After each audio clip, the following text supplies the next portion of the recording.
How's it going, guys and geeks? Welcome to Geekritique. My name is Dakota, and I'll be your forensic chronologist for the day as we set out to piece together when exactly Black Panther Wakanda Forever occurs on the MCU timeline. This is a particularly difficult film to place, due in no small part to poor timeline management, but we'll be taking a closer look at all the information we can glean from the film itself, its leaked script, and more to best place Wakanda Forever on our timeline. We'll also be diving into the history of the Mayans and examining how closely Wakanda Forever syncs up with actual history. If you're as excited as I am to dive into this timeline breakdown, please let me know by clicking that like button and subscribing to the channel. You may have noticed, but I recently took a creative detour away from the MCU for a few videos so that I could explore Pandora and create some Avatar content, including several timeline-centric videos. Those proved extremely successful, and I'm excited to announce that I'm going to continue exploring other timelines from franchises outside of the MCU in the future, so let me know what timeline content you'd like to see more of. But for now, we turn our attention back to Black Panther Wakanda Forever. I say turn back because some of you may have already watched my preliminary timeline analysis on the film shortly after Wakanda Forever debuted in theaters. In that video, we explained our rationale for placing the film in spring 2025. And now that the film is released digitally, I've been able to examine it frame by frame, and I'm delighted to say there is even more conclusive evidence for a spring 2025 placement, including a possible date in which we can tether the film to. While it doesn't all line up perfectly, as we'll explain in a moment, we may have found a handy workaround that helps piece the timeline together somewhat by giving us a little leeway. But before we narrow it down, how did we originally reach the conclusion that the film occurs in spring 2025? Well, first, we know that the main events of the film begin 1 year after the death of King T'Challa, as Queen Ramonda makes very clear. 1 year ago today? This is an exact time frame. If T'Challa died of his illness directly after Avengers Endgame, that would mean the earliest this film could feasibly take place is around November 2024, as Endgame occurs in October of 2023. Secondly, we know that Nakia has been gone from Wakanda for about 6 years. It's been 6 years since you left us? This is an inexact time frame, as it's harder to pin down, though we know she left at some point after Thanos' attack, which blipped out half of all life. Okoye claims, after Thanos' attack, when you left without saying a word, it hurt. This could imply that she left immediately after Thanos' attack, though I made the caveat that this time period could be seen as a longer era of trauma within the MCU, not dissimilar to how some in the real world use the phrase after the towers fell, which allows us a bit of wiggle room in placing that inexact date range. And lastly, the fact that it appears to be either spring or summer in both Virginia and Massachusetts, and that T'Challa was able to spend some significant time with Nakia and his son Toussaint before passing, made it necessary to push the film from November 2024 to April or May of 2025. Your father, your Baba, prepared us for his death, didn't he? And that's the general conclusion we came to in our original video. Now let's put all that to the test.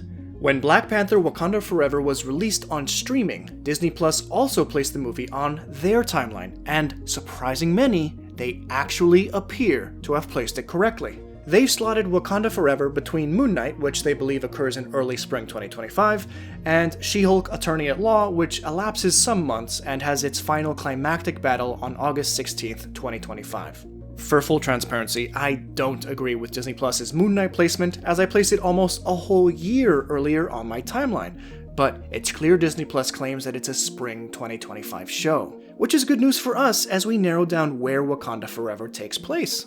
Disney Plus suggests that Wakanda Forever also occurs in either spring or early summer 2025, a rare moment of synergy between the Geekritique timeline and the Disney Plus timeline. But while that is strong evidence for a spring 2025 placement, there is a fairly sizable wrench that's been thrown into the gears of the timeline. The official script for Black Panther Wakanda Forever has been leaked, and its timeline cohesion is all over the place. I've read all 259 pages and took full timeline notes on it, all of which you can check out on our timeline journal over at Geekritique.com, link in the description. The first thing you'll notice is that the script claims that the prologue, the scene in which Shuri is rushing to try to save her brother's life, occurs in 2025, and that this scene is 1 year after Endgame. 1 year after Endgame could potentially include parts of 2025, but that would stretch it to mean more like a year and a half after Endgame.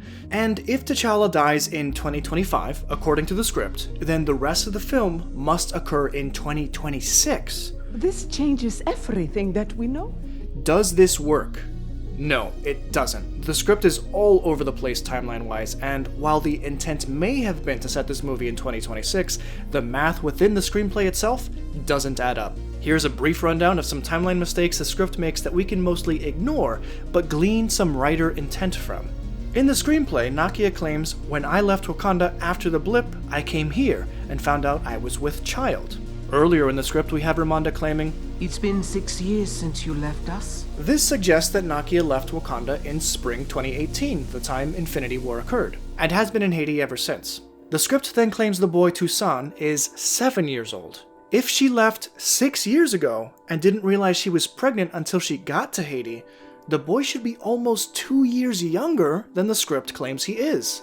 On top of that, 6 years after spring 2018 brings you to 2024, not 2026 like the script claims is the case. All of this can be explained away by the writer not having a clear grasp on the MCU's timeline, but this logic is frustrating, as the screenplay notes that there were at least 15 different drafts of the script, and not once did the person in charge of the MCU's timeline placement make any notable amendments to it, which in turn leads to the film's very murky timeline placement. Some other minor mistakes the script makes is suggesting that Riri is 20 years old, and later claiming she's 19. Also, it says that the year 1571 AD is in the 15th century when it should read the 16th. Minor mistakes in an overall incredible screenplay, but they're worth a mention. Now, while the line doesn't make it into the final film, when Nakia mentions that she learned she was pregnant after her move, it lends weight to her leaving directly after Thanos' attack.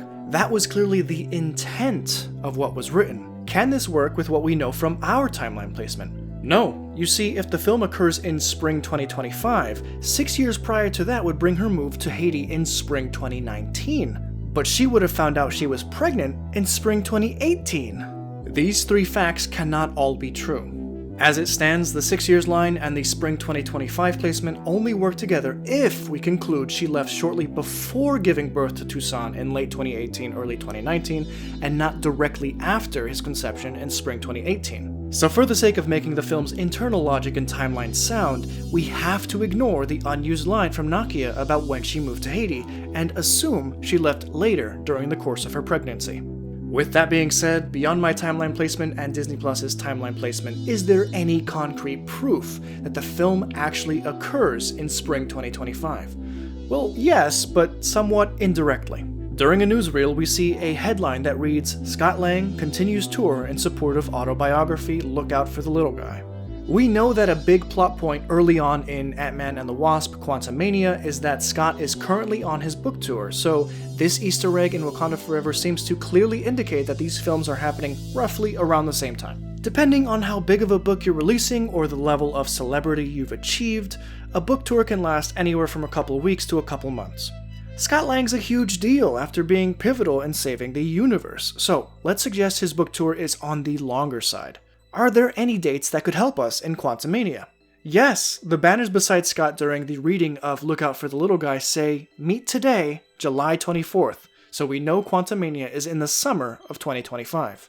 Side note, congratulations on making it to the halfway point of this video. To congratulate yourself on a job well done, click that like button, you deserve it. Now, this doesn't conclusively suggest Wakanda Forever is a spring film, but let's take it one step further. Are there any dates within Black Panther Wakanda Forever we can latch this story's timeline to? No, but also kinda yes?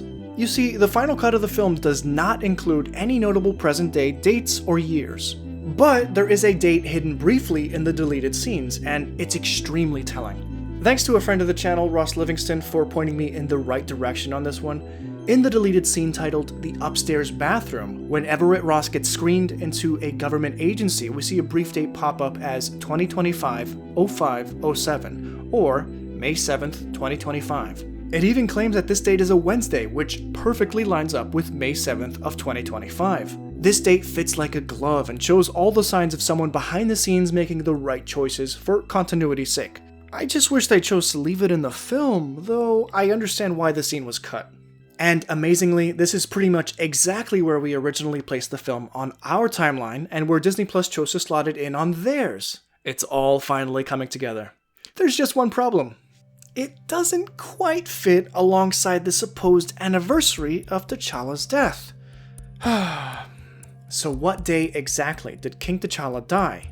Early on in the film, Ramonda asks Shuri what day it is, and she responds, Tuesday. If we give that line any weight, then the Tuesday that falls a week prior to Wednesday, May 7th is April 29th, 2025. This seems like an appropriate day and date. That means that 8 days pass from Namor making himself known to Wakanda and Everett Ross breaking into that facility. But if you count the days that happen after the 1-year anniversary of T'Challa's passing, the film implies that there are only 5 days that pass, not 8. So, can Shuri's line of it being Tuesday and the date of Wednesday, May 7th both be true? The film alone does not lend itself to that being the case. Both myself and one of the moderators of the MCU Wiki timeline have poured through the details of each day within the film, and there doesn't appear to be any natural place to slot 2 or 3 hidden days into the film to make it work. But, and this is a big but, the leaked script may hold some answers. You see, while the script has a number of timeline errors that we can ignore, there is writer intent there that may shed some light on how much time was supposed to pass. In the film, it appears that Shuri and Riri were with Namor in Talokan for only about a day or two. But the screenplay tells a different story. After Ramonda calls Namor with the conch shell, there's an unused line in the screenplay where she claims to Namor that it's been 5 days since Namor took Shuri. I don't think the film itself really allows for Namor to hold Shuri and Riri for 5 days, but it's clear the written intent was there that Namor had them for an extended period of time, longer than what we're shown on screen. If that is the case, this is the only possible location to add 2 or 3 unseen days to the film, which would allow us to make both the Tuesday line and the date of Wednesday, May 7th work. And if that's true, we have to suggest that Nakia didn't arrive at the Yucatan Peninsula for several days after Ramonda met with her, or that it took her several days of asking around and searching to find the entrance to Talokan. It would also mean that the underwater scenes aren't happening concurrently with the overwater scenes, and that this is partially non-linear. For my part, I'm going to go ahead and add those extra days into Shuri and Riri's Talokan staycation to allow both the Tuesday line and the Wednesday, May 7th date to work. This would mean T'Challa died on April 29th, 2024. If you choose to ignore the extra days allotted us in Talokan via the script, then you have to also ignore Shuri's Tuesday line because the later date takes precedence, bringing the day of T'Challa's passing to May 2nd, 2024. What do you guys think? Late April or early May? What does the evidence suggest to you?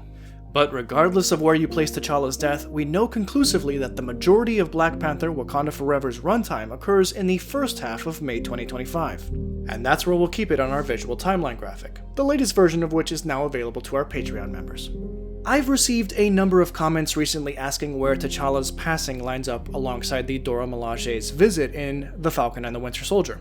That series begins around April 2024, and we've just determined that T'Challa most likely died at the end of April or early May 2024. The Dora Milaje don't arrive in Latvia until about a week after we suppose T'Challa's death to be, specifically on May 7th, going by the MCU Wiki's estimation, so it follows that T'Challa died shortly before the Dora were sent to retrieve Baron Zemo. Of course, this doesn't all fit perfectly because, in reality, Chadwick Boseman was still alive at the time The Falcon and the Winter Soldier was being filmed, and any inconsistency on that front should not be scrutinized as a plot hole. It is what it is, unfortunately. Moving away from the present day, it's very important that we consider the film's historicity, especially relating to the Mayan ancestry and the timeline we're provided. In a flashback to 1571, we head to Zama, Yucatan. 1571 is an interesting year to choose to place Namor's birth, but I found that it fits fairly well with recorded history. In his narration, Namor claims, "My mother and her village were driven from their farms by Spanish conquistadors who brought the smallpox, a hateful language and dogma from another world." We don't know the exact year that they were driven away from their farms, but we can use some real-world context to help flesh out this story. Conquistadors landed in Aztec lands around 1519, and by 1521, 50 years before Namor's birth, Cortez and his people conquered Tenochtitlan, an event we see depicted quite well in Eternals. From there, they traveled east to the Yucatan Peninsula into Maya country. During the late 1520s into about 1530, there was a large battle where the Mayan people banded together to defeat the Spanish conquistadors. They were initially victorious, but the issue was that the Spanish just kept on coming back with more men. And eventually by 1546 the conquistadors had conquered all Mayan territory on the Yucatan Peninsula, including Zama, the region known today as Tulum. By this time, some 25 years before Namor's birth, 90% of the Mayan population had been killed off due to smallpox, war, and enslavement. Those who had lived in the cities took to the jungle for protection against the invaders, and the once vast civilization crumbled from there.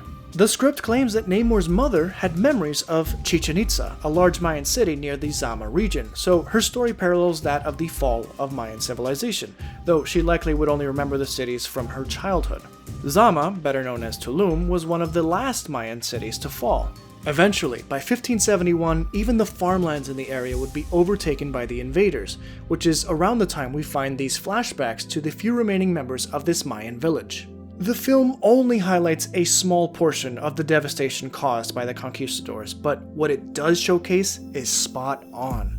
The ancient Mayan name of Zama also shares some symbolic meaning in that it means dawn, and we see these Zama Mayans were the dawn of the Talocanil, a small detail that I find very cool.